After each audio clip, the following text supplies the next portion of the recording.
لے شاید تجھے ایمان مل جائے۔ سنو، کہنے لگا وہاں سے کسی کا پیشاب لیا وہ پی لوں گا، یہ نہیں پیتا۔ کسی کا پیشاب لیا وہ پی لوں گا، یہ نہیں پیتا۔ وہ واپس جا کر کہنے لگے یا رسول اللہ اجازت ہے میں اس کا سر اڑا دوں؟ آپ نے کہا نہیں، تیرا باپ ہے، یہ کام نہیں کرنا، میں نہیں چاہتا کہ لوگ کہیں محمد اپنے ساتھیوں کو قتل کرتا ہے۔ اور جب وہ مرا کم وقت ان کے بیٹے آئے، یا رسول اللہ میرے باپ کو جنازہ پڑھائیں گے؟ آپ نے کہا پڑھاؤں گا۔ کفن دیں گے؟ کہا دوں گا۔ کہ اپنا کرتا دے دے۔ آپ نے کرتا اتار کے دے جا، اس کو کفن دے دو کہ شاید کم وقت بخشا جائے۔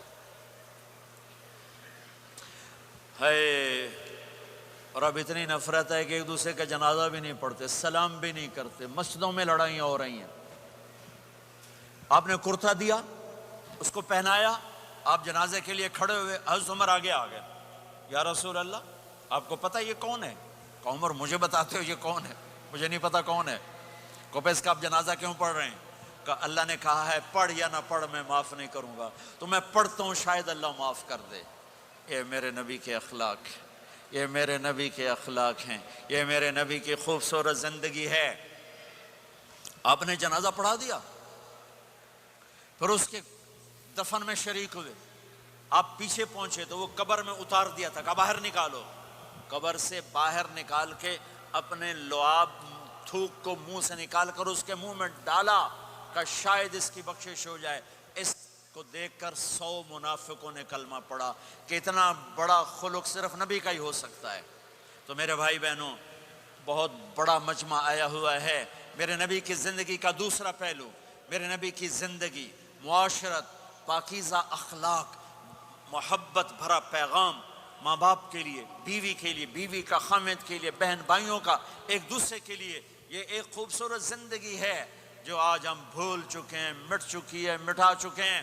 میرے نبی کے خوبصورت اخلاق، میرے نبی کا درگزر کرنا، میرے نبی کا معاف کرنا۔ 21 برس قتل کے منصوبے بنانے والوں کو آپ نے کہا مکے والے جاؤ معاف کیا، جاؤ معاف کیا، ایک جملے پر جاؤ معاف کیا۔ یہ میرے نبی کا پیغام ہے۔ میرے نبی کے اخلاق سچائی، میرے نبی کے اخلاق دیانتداری، میرے نبی کے اخلاق صدق و امانت۔ سب سے زیادہ ہائی لائٹ جو مکی زندگی میں آپ کی صفت ہوئی، صادق امین، سچا امانت دار، سچے امانت دار۔ میرے نبی سے پوچھا گیا یا رسول اللہ مسلمان بزدل ہو سکتا ہے؟ کہا ہاں۔ کنجوس بخیل ہو سکتا ہے؟ کہا ہاں۔ یا رسول اللہ مسلمان جھوٹ بول سکتا ہے؟ کہا نہیں، جھوٹ نہیں بول سکتا۔ میرے نبی نے فرمایا یتبع المؤمن علی الخصال کلھا، ہر مسلمان مرد عورت بڑے سے بڑا گناہ کر سکتا ہے، لیکن اگر میرا امتی ہوگا دو نہیں کرے گا، دو نہیں کرے گا، دو نہیں کرے گا۔ ایک جھوٹ کبھی نہیں بولے گا، ایک دھوکہ کبھی نہیں دے گا۔ ایک جھوٹ نہیں بولے گا، ایک دھوکہ نہیں دے گا۔ ایک جھوٹ نہیں بولے گا، ایک دھوکہ نہیں دے گا۔ اور جب اللہ تعالیٰ جنت میں سب سے پہلے اپنا دیدار کرائے گا، سب کو جنت میں، بھائیو یہ تو کوئی زندگی کوئی نہیں ہے۔ جب مال جمع ہوتا ہے تو موت آ چکی ہوتی ہے۔ اب لوگ یہاں ہجرت کر کے آئے، بنتے بنتے کچھ بنے تو موت دستک دینے لگی، گھٹنے درد کرنے لگے، آنکھوں پہ چشمے چڑھ گئے، سوٹیاں ہاتھ میں آ گئیں۔ جب مال سے نفع اٹھانے کا وقت آیا تو موت سر پہ آ گئی۔ یہاں کے ہر انسان اس مشکل میں گرفتار ہے۔ جب اپنی دنیا سے کمانے کا، حاصل کرنے کا وقت آتا ہے تو موت دستک دے رہی ہوتی ہے، اور موت تھوڑا پیچھے ہٹ جائے تو بڑھاپا تنگ کرنے آ جاتا ہے، بیماریاں تنگ کرنے آ جاتی ہیں، پریشانیاں سر پہ آ جاتی ہیں۔ موت کے بعد اگر اللہ راضی ہو گیا تو جنت کی زندگی شروع ہونے والی ہے۔ جنت کی زندگی شروع ہونے والی ہے جس میں اللہ تعالیٰ سب سے پہلا جو ویلکم کرے گا جنت والوں کو، وہ یہ نہیں کہے گا میرے ایمان والے آ گئے، تہجد والے آ گئے، نمازی آ گئے۔ پوری تفصیل سنو۔ اللہ تعالیٰ جب جنت میں بٹھا دے گا، جنتی مرد، جنتی عورت۔ ہمارے ابا اور اماں کا قد کتنا تھا کچھ پتہ ہے؟ 130 فٹ. کتنا بھائی؟ 130 فٹ. یہ تو آپ نے سنا ہے کہ یوسف علیہ السلام سب سے خوبصورت تھے، سنا ہے نا؟ یہ بہت کم مرد عورتوں کو پتا ہوگا کہ عورتوں میں سب سے خوبصورت کون تھا. وہ حضرت حوا. حضرت حوا. حضرت حوا 130 فٹ کی اماں تھی، 130 فٹ کے ابا تھے. پھر ٹائم کے ساتھ گزرتے گزرتے ہم چھوٹے ہوتے ہوتے ہوتے ہوتے ہوتے ہوتے یہاں تک آ گئے. آگے چل کے اور نیچے ہو جائیں گے. جنت میں یہ قد واپس اللہ دے دے گا.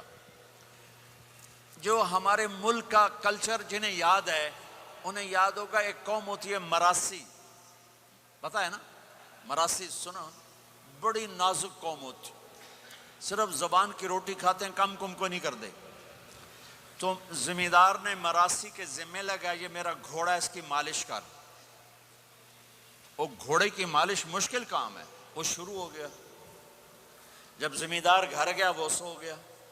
وہ سویا تو چور گھوڑا کھول کے لے گئے. جب صبح اس کی آنکھ کھلی تو گھوڑا غائب تھا.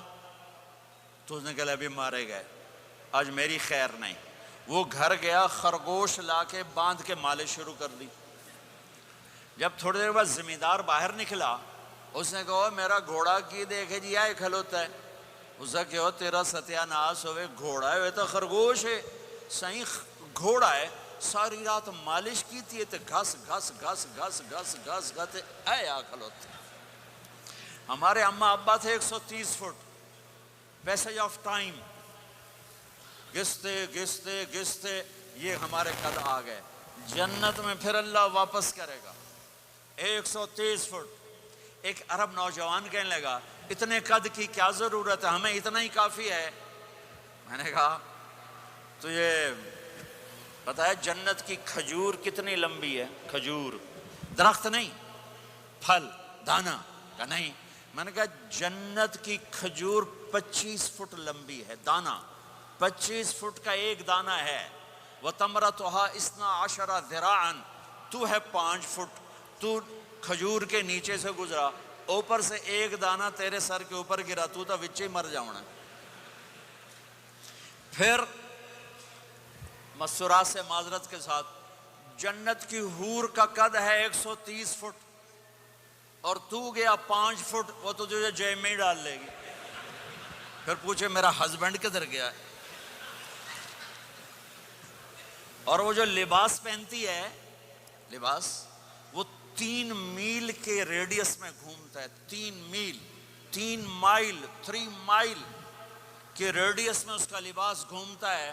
کسی ایک بو جج پا کے انہیں بھول جاؤنی کہ ہسبینڈ گیا کی دے. لہٰذا تمہیں بھی 130 فٹ کرے گا، ان کو بھی 130 فٹ کرے گا. اور وہ جنت کی لڑکیاں تو پہلے 130 فٹ ہیں.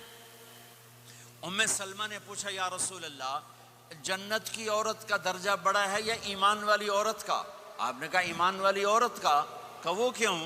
کہا بصلاتہن وصیامہن وعبادتہن. جنت کی عورت نماز نہیں پڑھتی، ایمان والی عورت نماز پڑھتی ہے. جنت کی عورت روزہ نہیں رکھتی، ایمان والی عورت روزہ رکھتی ہے. جنت کی عورت عبادت نہیں کرتی، ایمان والی عورت عبادت کرتی ہے. اس کے بدلے میں اللہ تعالیٰ ان کو جنت کی عورتوں سے عالی مقام نصیب فرمائے گا. اور ایمان والی عورت جنت کی عورت سے 70,000 گنا زیادہ خوبصورت ہو جائے گی. 70,000 گنا زیادہ خوبصورت. اور جنت میں ایک مقابلہ ہوگا. ایمان والی عورتیں، جنت کی عورتیں کٹھی. جنت کی عورتیں کہیں گی زندہ رہیں موت نہ آئی، جوان رہیں بڑھاپا نہ آیا، ہمیشہ راضی رہیں ناراض نہ ہوئی، ہمیشہ ساتھ دیا چھوڑا نہیں. اور دنیا کی عورت میں یہ ساری باتیں ہیں، موت بھی آئی، بڑھاپا بھی آیا، لڑائیاں بھی ہوئیں، جھگڑے بھی ہوئے، جدائی بھی ہوئی. نیک سے نیک عورت. 89 کا حج تھا تو ہم بارڈر پہ بیٹھے تھے مینا کے مزدلفہ کے ساتھ. بھئی فجر کی نماز پڑھیں گے اور نکل جائیں گے. تو ایک بڈھا بڈھی نیک ہی تھے جو حج کے لیے چلتے چلتے آ کے ہمارے پاس بیٹھ گئے تھے. ہمارے علاقے کے ہماری زبان تھی، یہاں نہ بیٹھو، پیچھے بیٹھو. تھوڑی دیر گزری تو بڈھا کہنے لگا اٹھی ٹوری ہے، سائے سفر پہ ہے. وہ کہنے لگی میں تھک پئیاں میرے کو نہیں ٹوریا جاندہ. تو بڈھا کہنے لگا گا شیطان بھی چوٹنا ہے, اس شیطان کو بھی مارنا ہے, کام ڈھیر سارا ہے چلیے. وہ کہنے لگے میں تھکی ہوئی میں کوئی نہیں جانتی. دونوں کی لڑائی شروع ہو گئی, مزدلفہ میں لڑائی شروع ہو گئی. بڈھا کہنے لگا اتھے پیکے کوئی نہیں جتھے رستے لگی جیسے ہیں, اگاں ہی ٹرنا ہے. اب پتہ نہیں سمجھ میں آیا کہ نہیں, ہے بات بڑی مزدار ہے. وہ کہنے لگا ادھر ماں باپ کوئی نہیں, ناراض ہو کے چلی جائے گی, چل اگاں ٹرنا ہے. تو یہ دنیا کی عورت میں تو لڑائی بھی ہے, جھگڑا بھی ہے. آپ نے کہا عائشہ جب تو ناراض ہوتی ہے نا مجھے پتہ چل جاتا ہے. حضرت عائشہ نے کہا وہ کیسے؟ کہ جب تو ناراض ہوتی ہے نا میرے اوپر تو قسم اٹھاتے ہوئے کہتی مجھے ابراہیم کے رب کی قسم, اور جب تو خوش ہوتی ہے تو کہتی ہے محمد کے رب کی قسم. تو یہ تو سب سے پاکیزہ گھروں میں بھی یہ ہو رہا ہے, اونچ نیچ ہو رہی, کھٹپٹ ہو رہی ہے, کھٹپٹ ہو رہی. تب ایمان والی عورتیں کیا جواب دیں گی؟ وہ کہیں گی ہم نے نماز پڑھی تم نے نماز نہیں پڑھی, ہم نے روزے رکھے تم نے روزے نہیں رکھے, ہم نے صدقہ کیا تم نے صدقہ نہیں کیا, ہم نے وضو کیے تم نے وضو نہیں کیے. تو حضرت عائشہ نے فرمایا تو ایمان والی عورتیں جنت کی عورتوں پہ غالب آ جائیں گی. یہاں مردوں پہ غالب وہاں حوروں پہ غالب, دو آپا سے ناندہ ہی ڈھول بجنا ہے. تو اللہ جو سب سے پہلا ٹائٹل دے گا, جنت کی ساری نعمتیں ہوں گی, اور نوکر آ کے سلام کریں گے سلامن سلاما, اس کا ایک نشہ چڑھے گا. پھر فرشتے آ کر کہیں گے سلامن سلاما, اس کا ایک اور نشہ چڑھے گا. پھر ایک دم میرے رب کا عرش کھلے گا اور اللہ سامنے آ کر کہے گا سلام قولا من رب الرحیم, میرے بندے بندیوں تمہارا رب تمہیں سلام پیش کرتا ہے, اور مرحبا بالصادقین, اور سچے بندوں کو ویلکم کرتا ہے. میرے بھائی بہنوں, سچ, میرے نبی کے عالی اخلاق, سچ, سچائی, سچائی, سچائی, سچائی, سچ بولو. میں اپنے ملک میں بھی کہتا ہوں, یورپ میں بھی کہتا ہوں, آپ سے بھی کہتا ہوں, آپ کے ملک میں ہیرا پھیری نہیں ہے, سچائی ہے. سچ بولنا سیکھو, ٹیکس بچانے کے لیے جھوٹ نہ بولو. یہاں کی حکومت آپ پہ خرچ کرتی ہے, ہماری حکومتیں تو ہم پہ خرچ نہیں کرتی, تمہاری حکومت تم پہ خرچ کرتی ہے. اللہ کے واسطے پیسے کی وجہ سے جھوٹ نہ بولو, ٹیکس بچانے کے لیے جھوٹ نہ بولو. ان سے تعلیم مفت ملے, ان سے علاج مفت ملے, انہوں نے آپ کو پاسپورٹ دے کے ہر سہولت دے دی. یہاں بھی ہیرا پھیری, یہاں بھی ٹیکس بچاؤ, اور یہاں بھی جھوٹ بولو. تو ایمان والا جھوٹ نہیں بولتا ہے, ایمان والا سچ بولتا ہے. سچائی پر ہر شے قربان کی جا سکتی ہے, صرف ڈالر نہیں, ہر شے. آپ نے یزید کی برائیاں تو سنی ہیں, اس کے بیٹے کی نیکی سناؤں. معاویہ بن یزید 22 سال کی عمر میں حکومت پہ بیٹھا, سارے دشمن زیر ہو چکے ہیں, صرف 40 دن حکومت کی, 3 بر اعظم کی حکومت, اور سارے خاندان کو اکٹھا کر کے کہا سنو, جس تخت کو ظلم پہ بچھایا گیا ہو, اور جس تخت کے نیچے آل رسول کا خون ہو, جس تخت کے نیچے حسین کا خون ہو, میں اس پہ لعنت بھیجتا ہوں. یہ ہے تمہاری حکومت, جس کو مرضی دے دو. 3 بر اعظم کی حکومت سچائی پر چھوڑ دی, 3 بر اعظم کی حکومت سچائی پر چھوڑ دی, 3 بر اعظم کی حکومت کو لات مار دی سچائی پر. سچ بول.